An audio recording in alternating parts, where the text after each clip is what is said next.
दोस्तों, आम आदमी पार्टी के दिल्ली प्रदेश अध्यक्ष और पूर्व केजरीवाल सरकार के मंत्री सौरभ भारद्वाज अब आजकल प्रेस कॉन्फ्रेंस करके ऐसी बातें बताने की कोशिश कर रहे हैं जिससे सुनकर आपको लगेगा कि देश के प्रधानमंत्री मोदी ने सौरभ भारद्वाज को अपना सलाहकार नियुक्त कर लिया है। जी हां, सुनकर आपको चौंक जाएंगे आप। लेकिन सौरभ भारद्वाज की बातें आप सुनेंगे, प्रेस कॉन्फ्रेंस सुनेंगे तो आपको ये लगेगा कि शायद देश के प्रधानमंत्री जो कि बीजेपी पार्टी से हैं वो आजकल सौरभ भारद्वाज से सलाह लेते हैं, फोन करते हैं सुबह सुबह, फिर वो पूछते हैं सौरभ जी मैं आज कहाँ जाऊं, क्या करूं, क्या मुझे करना चाहिए, क्या नहीं, कहाँ जाना चाहिए, कहाँ नहीं, मुझे सलाह दो। आप कह रहे हैं मैं ये कैसी बहकी बहकी बातें कर रहा हूं। मोदी जी का सलाहकार आम आदमी पार्टी का कोई पूर्व मंत्री जिसके ऊपर भ्रष्टाचार के केस हैं, जो अभी आप समझ लीजिए फंसने ही वाले हैं, जांच चल रही है, ऐसे आदमी को मोदी जी, वो भी आम आदमी पार्टी के पूर्व मंत्री और अध्यक्ष को क्यों सलाहकार बनाएंगे। असल में बात कुछ ऐसी है कि मोदी ने तो सलाहकार नहीं रखा है, लेकिन ये आम आदमी पार्टी के जो दिल्ली प्रदेश के अध्यक्ष बनाए हुए हैं सौरभ भारद्वाज, जिनको ये जिम्मेदारी दी हुई है, ये प्रेस कॉन्फ्रेंस करके ये बातें जो बोल रहे हैं इसको सुनने के बाद तो ऐसा ही लगेगा जैसे सौरभ भारद्वाज से पूछ के ही मोदी जी सारे काम करते हैं। पहले आप सुनिए सौरभ भारद्वाज ने प्रेस कॉन्फ्रेंस करके क्या कहा। सुनने में आ रहा है भारतीय जनता पार्टी की लीडरशिप, सरकार की लीडरशिप बहुत एम्बैरेस्ड है दिल्ली की सरकार से, रेखा गुप्ता सरकार से, कि उन्होंने पूरा का पूरा प्लान चौपट कर दिया। उन्होंने जो फजीहत प्रधानमंत्री की कराई है उससे लोगों को अब तमाम भारतीय जनता पार्टी की सरकार द्वारा दिए हुए आंकड़ों के ऊपर दोबारा से शक और दोबारा से बहस शुरू होती हुई दिख रही है। जीडीपी के आंकड़ों के ऊपर लंबी बहस चली थी कि ये आंकड़े सही हैं या गलत है, इन जीडीपी को नापने के तरीके सही हैं या गलत हैं। अब वो बहस दोबारा शुरू हो गई।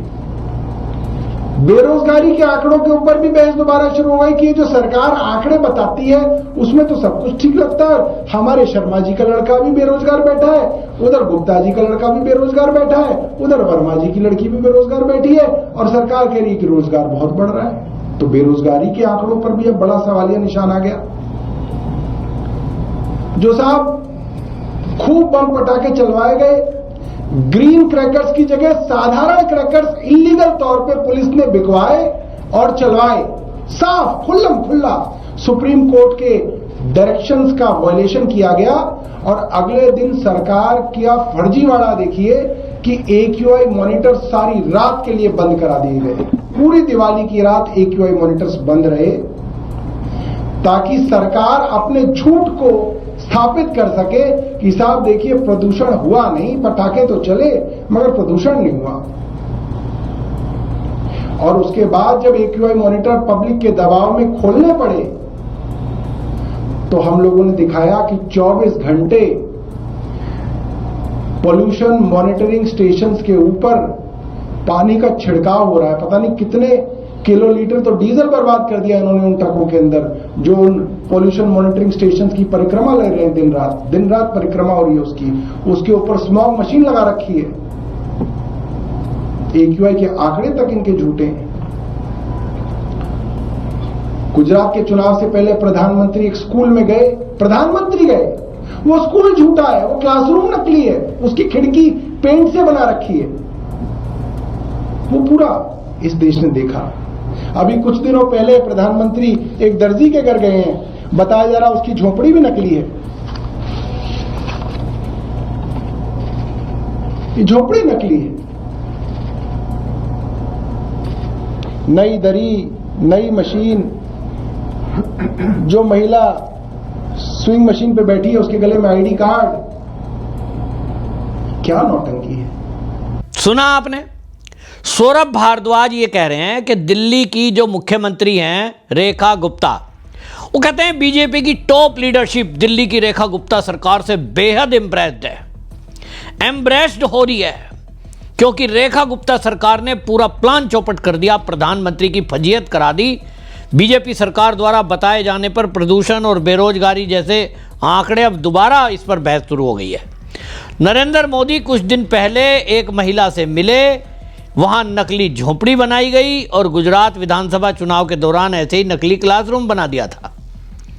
अब आप सोचें, मतलब गुजरात में कोई क्लासरूम बनी, उसके लिए भी मुख्यमंत्री रेखा गुप्ता जिम्मेदार है। दिल्ली में फजीहत करा दी गई, ये क्यों सौरभ भारद्वाज ने गढ़ा? असल में आम आदमी पार्टी जैसे ही दिल्ली के अंदर यमुना की सफाई शुरू हुई, ये सफाई जैसे ही दिल्ली में भारतीय जनता पार्टी की सरकार बनने का बहुमत मिला, सरकार बनी नहीं, शपथ ग्रहण हुआ नहीं था, उसके पहले ही उन्होंने, जो बिहार के पूर्वांचली लोग दिल्ली के अंदर रहते हैं, चुनाव में बीजेपी ने वादा किया था कि हमारी सरकार आएगी तो हम पूर्वांचलियों से ये वादा करते हैं कि छठ पर्व मनाने के समय जो अरविंद केजरीवाल की मुख्यमंत्री की सरकार जो दिल्ली में चल रही थी, जिसने छठ पर्व मनाने पर रोक लगा दी थी यमुना के किनारे, हमारी सरकार आएगी तो हम इस प्रतिबंध को हटाएंगे, यमुना को इतना स्वच्छ कर देंगे कि छठ मनाने वाले छठव्रती यमुना में अपना खड़े होकर जल में व्रत मना सकें। समझिए, भारतीय जनता पार्टी की सरकार, किसी नेता रेखा गुप्ता ने ऐसा कुछ नहीं कहा था, कभी वादा नहीं किया कि हम यमुना को ऐसा बना देंगे जैसा बिसलरी का पानी, हम ऐसा बना देंगे जैसा आपके घर में आरओ का पानी, हम यमुना को ऐसा कर देंगे 6 महीने के अंदर कि आप उसको पी सकेंगे बिना फिल्टर। कुछ नहीं कहा। वादा क्या किया था? हम यमुना को ऐसा साफ कर देंगे कि छठ व्रती उस जल में वहां खड़े होकर अपना व्रत कर मना सकेंगे, क्योंकि केजरीवाल सरकार ने यमुना में छठ पर्व मनाने पर रोक लगा रखी थी। अब रेखा गुप्ता सरकार आई तो पहले ही दिन से, जैसा मैंने कहा, सरकार पे शपथ ग्रहण नहीं हुआ था, उसके पहले सफाई के लिए मशीनें उतार दी गई, झाग साफ किए, कूड़ा कचरा साफ किया और कई ट्रक कचरा लगातार प्रतिदिन, आप देखिए प्रवेश वर्मा पीडब्ल्यूडी मंत्री हैं, वो लगातार निगरानी करते रहे और कितना ही जो जलकुंभी बोलते हैं इस यमुना से साफ किया गया, मतलब टनों ट्रकों पे भर के गया है। ये बीजेपी के प्रवक्ता कोई पता नहीं क्यों उन ट्रकों को नहीं दिखा पाए, क्यों जवाब नहीं दे पाए सौरभ भारद्वाज के जब आरोप लग रहे थे। कहीं ना कहीं मुझे कमजोरी दिखती है, लेकिन मुझे अच्छे से याद है। अब ये जो क्लीनिंग हुई उसके बाद अभी मात्र रेखा गुप्ता सरकार मार्च में बनी है, अब अक्टूबर चल रहा है, लगभग 6 महीने मान लीजिए कंप्लीट हुए हैं और इस 6 महीने में आज की डेट में जो यमुना है दिल्ली की, उसमें ये हकीकत है कि कुछ नाले अभी भी गिर रहे हैं, ड्रेन अभी भी पूरी तरह क्लीन नहीं हुआ है और इसीलिए कुछ गंदा पानी आ रहा है, कुछ हिस्से में पानी हल्का सा मैला है, लेकिन जमीन आसमान का फर्क केजरीवाल की सरकार और अब में है। दूसरा, क्लीनिंग हुई, वहां गाद निकाली गई, किनारे साफ किए गए और मैं खुद यमुना विहार के पुस्ते पर गया हूं। वहां आप जाइए, पुस्ता नंबर 2 सोनिया विहार, वहां पुस्ते पर मैंने खुद देखा है, रोज सुबह वहां पुस्ते के लोग शौचालय घर में होने के बावजूद भी शौच करने के लिए आते थे, किनारे पर कूड़ा फेंक दिया, शौच करके गए, पूरी गंदगी पड़ी हुई थी। और केजरीवाल की सरकार के समय में पुस्ता नंबर 2 आप जाके देख लीजिए, सोनिया विहार में जा नहीं सकते, बल्कि खड़े नहीं हो सकते थे। रेखा गुप्ता की सरकार आई तो छठ के जो हिसाब से जितने घाट वो क्लीन कर सकते थे उतने क्लीन किए और सोनिया विहार में 2 जगह ऐसी व्यवस्था की गई घाटों पर, जहां उसको आप वीआईपी घाट का नाम दे रहे थे, क्योंकि आम पब्लिक ये देख रही थी कि जो तैयारियां चल रही हैं, जिस कदर टेंट लगाए जा रहे हैं, क्लीनिंग की जा रही है, वहां जमीन को समतल किया जा रहा है, गड्ढे भरे जा रहे हैं, लग रहा था कोई वीआईपी आएगा। अब उस एरिया में सोनिया विहार में वीआईपी कौन है? कपिल मिश्रा मंत्री हैं, तो वो अगर छठ के घाट पर आएंगे, उनका परिवार आएगा, तो वहां की जनता के लिए वीआईपी हैं। इसी तरह दिल्ली में 17 ऐसे घाट थे जिनको इस तरह से सजाया संवारा गया, साफ सफाई की गई, वहां सरकार के द्वारा टेंट और लाइटिंग की व्यवस्था की गई, सुरक्षा की व्यवस्था की गई। तो 17 घाटों को नाम दिया गया वीआईपी। इसी में एक घाट है वासुदेव घाट। वासुदेव घाट पर वहां पहले से परमानेंट व्यवस्था कुछ नहीं थी। रेखा गुप्ता सरकार आई तो यह तय किया कि उस घाट को पक्का बना दिया जाए, क्योंकि वहां जगह थी। सीढ़ियां बनाई गई, स्लोप बनाया गया और वहां बोरियां लगाकर एक अलग से यमुना के ही ठीक किनारे, क्योंकि जहां वो आईएसबीटी है, वासुदेव घाट वहां पड़ता है, वहां छठ व्रती पूजा करने के लिए सबसे बड़ी संख्या में आते थे, क्योंकि आईएसबीटी के पास है। वहां की आसपास की कॉलोनी के लोग आते थे और इसीलिए सरकार ने वहां ये देखा कि पानी गंदा है, तो एक अलग से एक आर्टिफिशियल कह लीजिए उसको तालाब बनाया। और ऐसे तालाब पूरी दिल्ली के अंदर 3 जगह तो मैंने देखे हैं। मैं यमुना विहार आपको कह रहा हूं, मैं सोनिया विहार, वहां भी इसी तरह बनाया गया जैसा वासुदेव घाट आईएसबीटी के पास बनाया गया। इसी तरह उसमें भी, क्योंकि उसमें केवल यमुना का पानी आया, क्योंकि वो हरियाणा का बॉर्डर पड़ता है, यूपी का, तो वहां पानी साफ है। लेकिन ये आईएसबीटी के पास जो घाट है, यहां पानी अच्छा नहीं था, तो वहां जो पीने के पानी की सप्लाई है उससे एक पाइपलाइन लाके समरसेबल का पानी, उस समरसेबल का पानी उसमें डाला गया, ताकि छठ व्रती जो आएंगे वो गंदे पानी के बजाय एक साफ पानी में खड़े होकर अपना अर्घ दे सकें। अब ये आम आदमी पार्टी वालों ने जब देखा कि दिल्ली के अंदर 17 ऐसे घाट बनेंगे जिसमें सारी सुविधाएं दी जा रही हैं, टेंट लगाया जा रहा है, लाइटिंग की जा रही है, सफाई की जा रही है, कूड़ा कचरा साफ किया जा रहा है, तो इन लोगों को बेचैनी हो गई कि भाई, जब पानी तो छोड़िए, यमुना के किनारे कोई नहीं खड़ा हो सकता था, बदबू मारती थी, केमिकल वाला पानी था, जिसमें डुबकी लगाने से वीरेंद्र सचदेवा जो बीजेपी के प्रदेश अध्यक्ष हैं बीमार तक पड़ गए।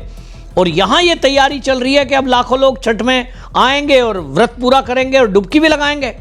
अब ये देखकर तैयारी चौंके तो इनको लगा कि ये तो बिहार के चुनाव में बीजेपी को सीधा असर पड़ने वाला है। पड़ना ही चाहिए, जब कोई काम करेगा श्रेय मिलना चाहिए।